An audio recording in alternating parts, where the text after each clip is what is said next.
Alekhya infra developers వారి 77వ స్వాతంత్ర దినోత్సవ శుభాకాంక్షలు. Highway facing open plots and Mumbai highway.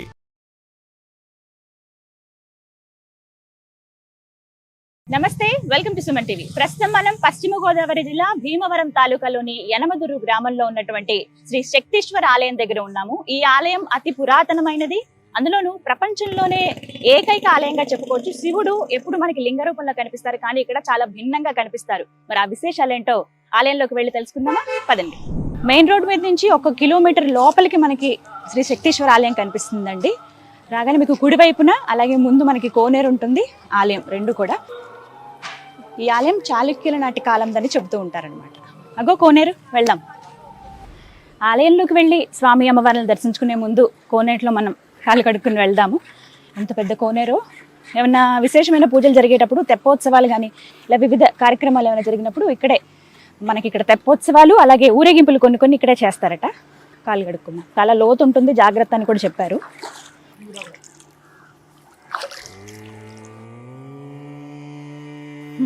చలో.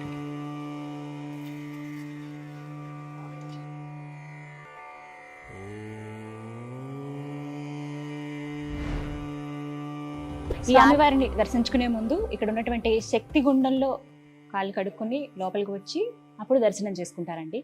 శక్తి గుండానికి కూడా చాలా ప్రత్యేకత ఉందని చెప్పుకోవాలి. గంగా, కాశీలో ఉన్నటువంటి ఆ గంగా అంతర్వాహినిగా ఈ కోనేరు అనేది అక్కడి నుంచి ప్రవహిస్తుందట. ఎక్కడి నుంచి వస్తున్నాయి నీళ్ళు అనేది తెలియదు, కానీ ప్రత్యేకంగా కనపడుతుంది. ఈ నీటితోనే స్వామివారికి అభిషేకం జరిపించడం కావచ్చు, లేకుంటే ఏమైనా కార్యక్రమాలు జరిగేటప్పుడు తెప్పోత్సవాలు అలాంటివి కూడా ఇక్కడే జరుపుతారు. ఇంకొక ప్రత్యేకత కూడా ఉంది, అవి మాట్లాడుతూ చెప్పానుగా, చాలా ప్రత్యేకమైన ఆలయం. శివయ్యని ఎప్పుడూ మనం లింగ రూపంలో చూస్తూ ఉంటాం, కానీ ఇక్కడ మామూలుగా అయితే శివయ్య మనందరికీ తెలుసు, లింగ రూపంలో మనం దర్శనం చేసుకుంటాం. కానీ ప్రత్యేకంగా ఇక్కడ శక్తీశ్వర ఆలయంలో, యనమదురులో ఉన్నటువంటి ఈ ఆలయంలో శివయ్య ఒక ఆసనంలో కనపడతారు. అది కూడా తల క్రిందులుగా, శీర్షాసనం అంటాం మనం. ఆ విధంగా కనపడతారు అన్నమాట. తల కిందకి, పాదాలు పైకి కనిపిస్తాయి. ఇక్కడ దానికి సంబంధించిన ఆలయ చరిత్ర అంతా కూడా ఇక్కడ కొన్ని ఏర్పాటు చేశారు ఫలకాలు, వాటి మీద రాసి ఉంచారనమాట. తెలియాలిగా, చాలా ప్లేసెస్ నుంచి వస్తూ ఉంటారు, స్పెషల్ ప్లేస్ అని చెప్పి వచ్చి భక్తులు దర్శనం చేసుకుంటూ ఉంటారు.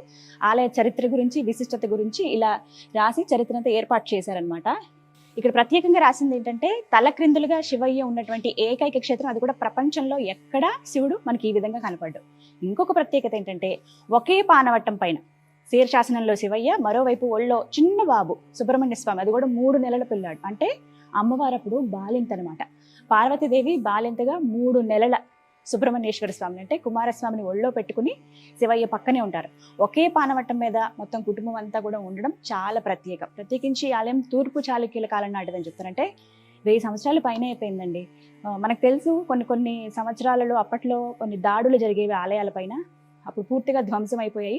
తర్వాత తవ్వకాల్లో బయటపడింది అనమాట ఈ విధంగా ఉండడం. అది కూడా ఒకే పానవట్టంపై అలాగే లభించింది.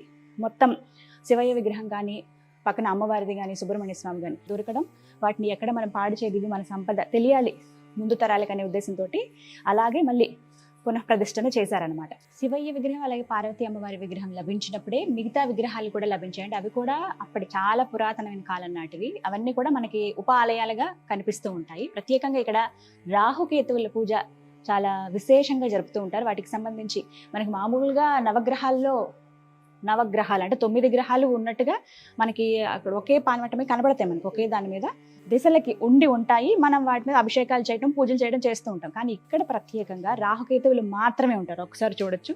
ఇక్కడ వీటికి సంబంధించి స్తోత్రాలు ఇవ్వటము, రాహుకేతులకు సంబంధించి ఏదైనా దోషాలు ఉన్నాయి, వాటి నివారణార్థం ఏమైనా పూజలు కానీ, జపాలు కానీ చేయించుకోవాలనుకుంటే కనుక ఇక్కడికి వచ్చి చాలా మంది అలా చేయించుకుంటారండి.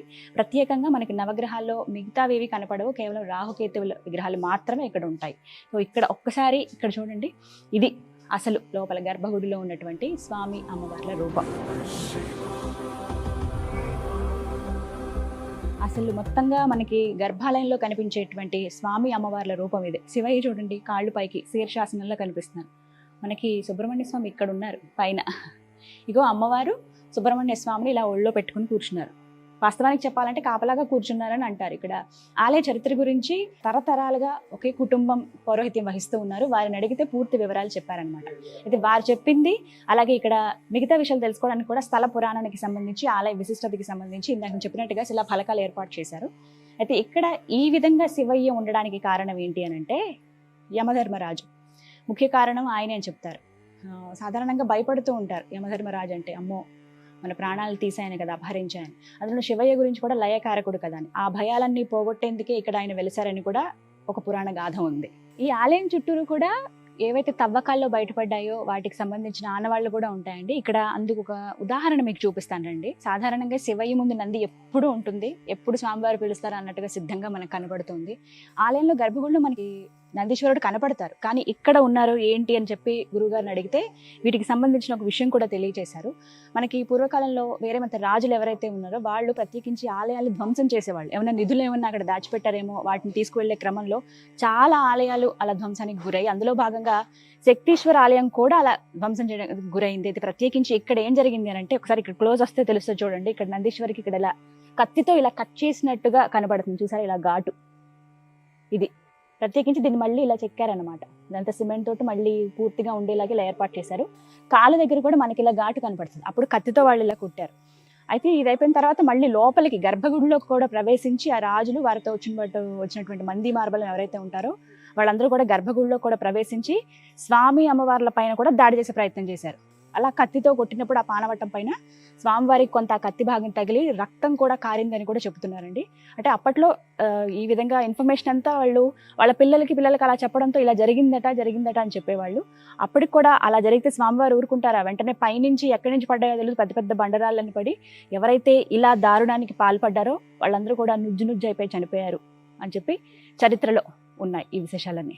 అంటే మహిమ ఎంత ఉందో ఈ ఆలయంలో అర్థం చేసుకోవచ్చు మనం. ప్రత్యేకించి ఇక్కడ ఇంకా ప్రత్యేకంగా అనిపించిన విషయం ఏంటంటే, సాధారణంగా శివాలయాల్లో మనకి సుబ్రహ్మణ్య స్వామి దర్శనం ఇవ్వడం చూస్తూ ఉంటాం, చాలా ఎప్పుడు వస్తూ ఉంటారు. అది కూడా రాత్రి సమయంలో వచ్చి స్వామివారి చుట్టుకునున్న సందర్భాలు కూడా మనం చూసాం.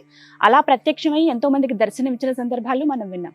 ప్రత్యేకంగా ఇక్కడ శక్తీశ్వర ఆలయంలో పూర్వకాలంలో కొన్ని సంవత్సరాల క్రిందట అయితే, ఇప్పుడు ఎవరైతే అయ్యగారు ఉన్నారో సత్యనారాయణ గారు, వారి తండ్రి గారు, వారి తాతగారు కూడా వాళ్ళ ఫ్యామిలీ అంతా కూడా ఈ పౌరహిత్యంలోనే ఉన్నారు, శక్తీశ్వర స్వామి ఆరాధనలోనే ఉన్నారు. అయితే వాళ్ళ నాన్నగారి నుంచి వారు తెలుసుకున్న విషయం ఏంటంటే, ప్రతి నిత్యం కూడా జంట నాగులు ఎదురుగుండా ఉన్నటువంటి శక్తి గుండం ఏదైతే ఉందో ఆ గుండంలో స్నానం ఆచరించి మళ్ళీ వచ్చి ఆలయం చుట్టూతా కూడా 3 ప్రదక్షిణలు చేసి స్వామివారి దగ్గర అలా ఒక పుట్టలాగా తెల్లారేసరికి ఏర్పాటు చేసేవట. పొద్దున్నే మళ్ళీ అర్చకులు వచ్చి చూసేటప్పటికి మొత్తం పుట్టంతా ఇలా నిండిపోయి కనిపించేదట. మళ్ళీ ఎక్కడి నుంచి అది ఫామ్ అయింది ఎవరికీ తెలియదు. కానీ దానికి ఇంకా మనకి ఎగ్జాంపుల్ ఏమైనా కావాలా చెప్పండి, అంతకు నిదర్శనం ఇంకేం కావాలి? తర్వాత మొత్తం అంతా శుభ్రం చేసి మళ్ళీ అభిషేకాలు చేసి పూజలు జరిపేవారట. ఇలా ప్రతినిత్యం జరగటం అంటే ప్రతినిత్యం సుబ్రహ్మణ్యేశ్వర స్వామి సంచారం ఉంటుంది, అది కూడా జంట నాగుల సంచారం ఆలయంలో ఉంది అని చెప్పడానికి ఇవన్నీ నిదర్శనాలు. ఇక్కడ చుట్టూరు కూడా మనకి ఉపాలయాలు కనపడతాయండి. మనకి ప్రదక్షిణలు చేసుకోవడానికి అనుకూలంగా అనువుగా ఉంటుంది ఈ ప్రాంతం అంతా కూడా.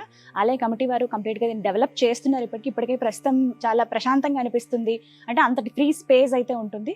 ఓవైపు ఆంజనేయ స్వామి, అలాగే మనకు కొంచెం బయట సాయిబాబా వారి మందిరం కూడా ఉంటుంది. అలాగే ఇక్కడ చూడొచ్చు సుబ్రహ్మణ్య స్వామి, వల్లి దేవసేన సమేత సుబ్రహ్మణ్యేశ్వర స్వామి వారి దేవాలయము. మరోవైపు నవగ్రహాలు, ఇక్కడ ప్రత్యేకంగా రాహుకేతువులు ఉంటారు. మళ్ళీ ఇక్కడ నవగ్రహాల్లో పూర్తిగా 9 గ్రహాలు కూడా పూజ చేసుకునే వీలు అనేది ఉంటుంది. శివాలయాల్లో సర్వసాధారణంగా ఉంటుంది, ఎవరైనా ఎటువంటి నవగ్రహ దోషాలకు గురైనా వచ్చి వెంటనే అభిషేకాలు చేయించుకుంటారు, నవగ్రహాది పూజలు జరుపుతూ ఉంటారు. వాటికి సంబంధించి ఏవైనా కార్యక్రమాలు వివిధంగా చేస్తూ ఉంటారు కదా, అంటే దోష నివారణార్థం జపాలి కానీ ఇవన్నీ కూడా ఇక్కడ జరుపుతూ ఉంటారన్నమాట.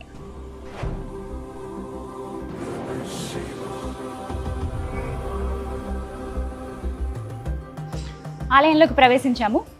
గర్భగుడిలో కూడా వెళ్ళవచ్చు, ప్రత్యేకించి కొన్ని పూజలు చేసేటప్పుడు మాత్రమే లోపలికి పంపిస్తారు.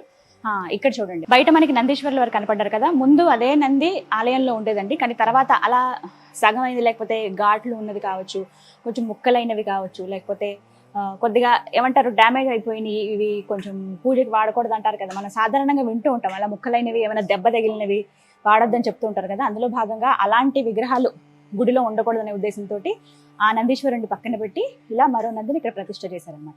ఇక్కడ చూడొచ్చు 2 బుజ్జి నందులు మనకు కనిపిస్తాయి, ఎంత చక్కగా ఉన్నాయో చిన్నగా. వీటికి కూడా ఒక చరిత్ర ఉందండి.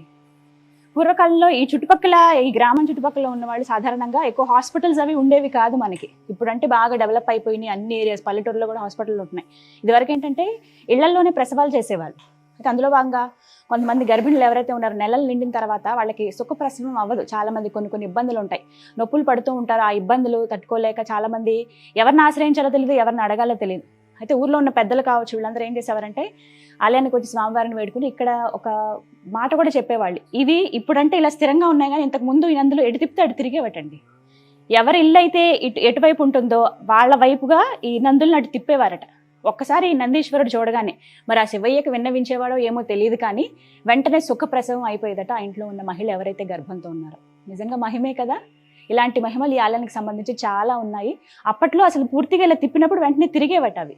నిజంగా ఆ మహిమకి చేతులెత్తి దండం పెట్టాలండి. మనం అప్పుడు చూడలేకపోయాం కానీ ఈ రకంగానైనా ఆలయ దర్శనం చేసుకున్నాం, వీటి గురించి తెలుసుకున్నాం అంటే అది మహద్భాగ్యంగానే అనుకోవాలి. సరే ముందుకు వెళదాం. ఇలా ఫొటోస్ రూపంలో మనకి ఎక్కడికక్కడ చూపిస్తున్నారండి ఏ విధంగా ఉంటుంది. బయట కూడా మనం ఆల్రెడీ చూస్తున్నాం కదా, ఇదిగోండి శివయ్య. ప్రపంచంలోనే ఏమంటారు మొట్టమొదటి ఆలయం, ఇంకెక్కడ కూడా ఇలా మనకి శివయ్య కనిపించరు. లింగ రూపంలోనే.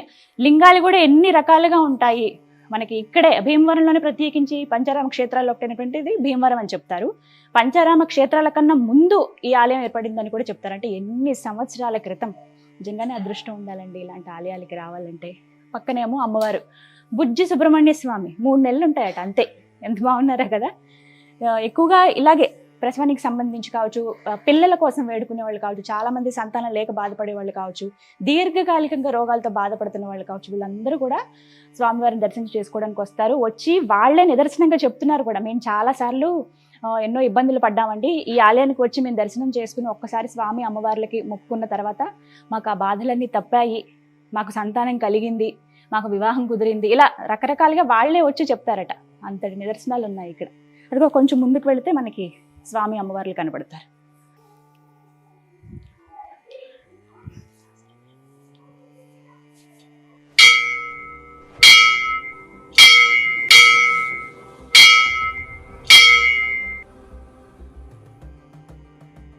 ఎంత ప్రశాంతంగా అనిపిస్తుందో తెలుసా, హాయిగా ఉంది. మామూలుగా మనం ఇలాంటి ఆలయాలకు వచ్చినప్పుడు ఆ ప్రశాంతత అనేది ఉంటుంది, ఆ పాజిటివ్ అట్మాస్ఫియర్ కదా అంతా చాలా హాయిగా అనిపిస్తుంది. కాసేపు కూర్చోవాలి అని ఉంది. గురువుగారి పర్మిషన్ తీసుకున్నాం, కాసేపు కూర్చుని ఇక్కడ మాట్లాడదాము. ఎక్కువసేపు అలా తీయొద్దు గర్భగుళ్ళు అని అంటారు కానీ అంత స్వామివారి దయ ఇలా రావడం అని అంటే. ప్రత్యేకించి చెప్పాను కదా, యమధర్మరాజు ఏవైతే కోరిక కోరుకున్నారో ఆయన కోరిక మేరకు ఆయన అనుగ్రహించి ఈ విధంగా స్వామివారు శీర్షాసనంతో, అంటే ఎప్పుడైతే యమధర్మరాజుని దర్శనం కావాలయ్యా నాకు అని చెప్పి తపస్సు తను చేస్తున్నారో ఆ టైంలో కరెక్ట్గా స్వామివారు ఇలా శీర్ష ఆసనంలో తపస్సు చేస్తూ ఉన్నారు. ఆయన అంటే మెడిటేషన్ అంటారు కదా, యోగ నిద్రలో ఉంటారు ఎప్పుడు శివుడు, ఆ విధంగా ఉన్నారు. పక్కనే అమ్మవారు చిన్న పిల్లోడు సుబ్రహ్మణ్య స్వామి ఆయన ఒళ్ళో పెట్టుకుని అలా కూర్చున్నాడు. ఎలా ఉన్నారో అలాగే యమధర్మరాజుకి ప్రత్యక్షమయ్యారట. అంటే ప్రత్యేకంగా ఇది ఒకే పానవట్టం మీద ఇలా ఉండడం అనేది ఎక్కడా మనం చూడము. చాలా దీనికి సంబంధించిన స్టోరీ అవన్నీ కూడా మేము అయ్యగారిని అడిగి తెలుసుకున్నాము. ఆ వీడియో కూడా ఉంటుంది, మీరు డెఫినెట్గా చూడండి. ప్రత్యేకంగా ఆలయాన్ని దర్శించుకోవాలనుకుంటే కనుక వచ్చేసేయండి పశ్చిమ గోదావరి జిల్లా భీమవరం మండలం దగ్గరలో ఉన్నటువంటి యనమదుర్గ గ్రామానికి. ఇక్కడ స్పెషల్ డేస్ కూడా చాలా ఉంటాయి. సోమవారం అంటే ప్రత్యేకమే, శనివారం వస్తూ ఉంటారు, శుక్రవారం అమ్మవారి పూజకు వస్తారు, ఇక మంగళవారం సుబ్రహ్మణ్య స్వామి కోసం. ఇలా అన్ని రోజులు ప్రత్యేకమని చెప్పుకోవాలి. కార్తీక మాసం కూడా విశేషంగా ఉంటుంది. ఇలా అన్ని సంవత్సరం పొడవునా ఏదో ఒక కార్యక్రమాలు జరుగుతూనే ఉంటాయి. ఎక్కడెక్కడి నుంచో భక్తులు వస్తూ ఉంటారండి. మామూలుగా మన ఇంటి దగ్గర ఉన్న క్షేత్రం చాలా ప్రత్యేకం అనుకుంటాం. ప్రపంచంలో ఎక్కడా లేనిది ఒక ఏకైక క్షేత్రం ఉంది అని అంటే ఖచ్చితంగా మనం చూడకుండా ఉంటామా? అదృష్టం ఉండాలి చూడాలి అని అంటే గనక. ఈ ఆలయంలో జరిగేటువంటి మరో వింత, నేనైతే గురువుగారిని అడిగినప్పుడు నాకు చాలా ఆశ్చర్యం అనిపించిందండి. సాధారణంగా స్వామి అమ్మవార్లకు నైవేద్యం సమర్పిస్తూ ఉంటారు కదా, అయితే వాటికి ప్రత్యేకంగా శుభ్రమైన నీటిని వాడతారు. ఆ నీటితోనే అన్నం అయితే అన్నం ఉడికించడము, ఏదైనా పదార్థాలు నీరు వాడాల్సి ఉంటే అవే వాడుతూ ఉంటారు. కానీ ఇక్కడ ప్రత్యేకంగా మనకి తూర్పు భాగాల్లో, ఆలయానికి తూర్పు భాగంలో ఉన్నటువంటి శక్తిగుండం నుంచి నీరు తెచ్చి ఆ నీటితోనే నైవేద్యం వండుతూ ఉంటారట. ఒకవేళ ఆ నీటితో కాకుండా వేరే నీటితో ఏమైనా నైవేద్యం వండితే అసలు ఆహారం ఉడకదట. అది ఎలా జరుగుతుందో నాకైతే అర్థం కాలేదు. నిజంగా అదంతా స్వామివారి మహిమే. ఎప్పుడైతే ఈ గుండంలో నీళ్లు తీసుకొచ్చి వండుతారో చక్కగా ఆహారం ఉడుకుతుంది. అదే స్వామి అమ్మవార్లకు నైవేద్యంగా సమర్పిస్తారట. అది ప్రసాదంగా మిగతా వాళ్ళు స్వీకరిస్తారు. కేవలం ఇక్కడి నుంచి మాత్రమే తీసుకొచ్చినట్టే కాశీగంగా ఏదో అంతర్వాహినిగా చెప్తున్నటువంటి ఈ శక్తి గుండంలో ఉన్నటువంటి నీరుతో మాత్రమే ఆహారం వండుతాయి. అంటే నైవేద్యం స్వామివారికి వండితే అవి మాత్రం ఉడుకుతాయి, వేరే నీటితో వండితే ఉడకవు అని ఖచ్చితంగా చెప్పేస్తున్నారు. ఇది ఎప్పటి నుంచో జరిగేది, అది మాకు అలవాటు అయిపోయింది, మాకు తెలిసిన విషయం ఇది, మీకు కొత్తగా మహిమగా అనిపిస్తుంది అంటే నిజమే కదా. నాకైతే చాలా ఆశ్చర్యంగా అనిపించింది. స్వామివారు ఇక్కడ కొలువై ఉన్నారు అని చెప్పడానికి ఇంతకన్నా నిదర్శనం ఇంకేముంటుంది కదా. సరే, చాలాసేపు ఇలా ఉండే భాగ్యం స్వామి అమ్మవార్ల వల్లే మనకు కలిగింది. మిగతా విషయాలు బయటికి వెళ్ళి మాట్లాడుకుందాం. అతి పురాతనమైనటువంటి ఈ ఆలయంలో ప్రతిదీ వింత విశేషం అనే చెప్పుకోవాలండి. ప్రత్యేకంగా ఇక్కడ రావడానికి కూడా చాలా సులువైన మార్గమే, అంత కష్టతరమైన మార్గం ఏమీ కాదు. భీమవరం ఎవరైతే వస్తారో అక్కడి నుంచి ఒక 5 కిలోమీటర్లు అండి. 5 కిలోమీటర్లు మీరు వస్తే జస్ట్ మెయిన్ రోడ్ దగ్గర మనకి కనిపిస్తుంది, ఆల్రెడీ కమాన్ కనబడుతుంది ఆలయానికి సంబంధించి. ఆ తర్వాత అక్కడి నుంచి దగ్గర 1 కిలోమీటర్ లోపలికి వస్తే మనకి కుడివైపున కనబడుతుంది శక్తీశ్వర ఆలయం. సో ఎప్పుడైనా భీమవరం దగ్గరికి వచ్చినా కానీ, లేదు మాకు ప్రత్యేకమైన ఆలయాలు దర్శించుకునే అలవాటు ఉంది, ఒకసారి చూడాలనుకుంటున్నాం మేము, అందులోనూ శివక్షేత్రాల దర్శనం ఎంతో పుణ్యఫలం, ఎన్నెన్నో జన్మల పుణ్యఫలం అంటూ ఉంటారు కదా, అలా మీరు ఆలయాన్ని దర్శించుకోవాలనుకుంటే తప్పకుండా వచ్చి స్వామి అమ్మవార్ల కృపను పొందండి, దర్శనం చేసుకోండి. ప్రత్యేకంగా చెప్తున్నారు కదా, దీర్ఘకాలిక రోగాలు ఉన్న వాళ్ళైనా సరే, సంతానం విషయంలో, వివాహం విషయంలో ఎన్నో బాధలు పడుతూ ఉన్నారు, ఎక్కడైనా క్షేత్రానికి దర్శించుకుంటే మంచిదని గురువుగారు అయ్యగారు సలహా ఇస్తూ ఉంటారు. అలాంటి బాధలతో ఇబ్బంది పడేవాళ్ళు ఒక్కసారి పార్వతీదేవి సమేత శక్తీశ్వర స్వామి వారిని దర్శనం చేసుకోండి.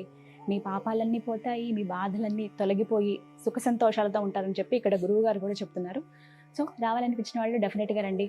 స్వామి అమ్మవార్ల కృప ఉంటే ఖచ్చితంగా వస్తాం. అది ఇవాళ మా మీద ఉందని భావిస్తున్నాం.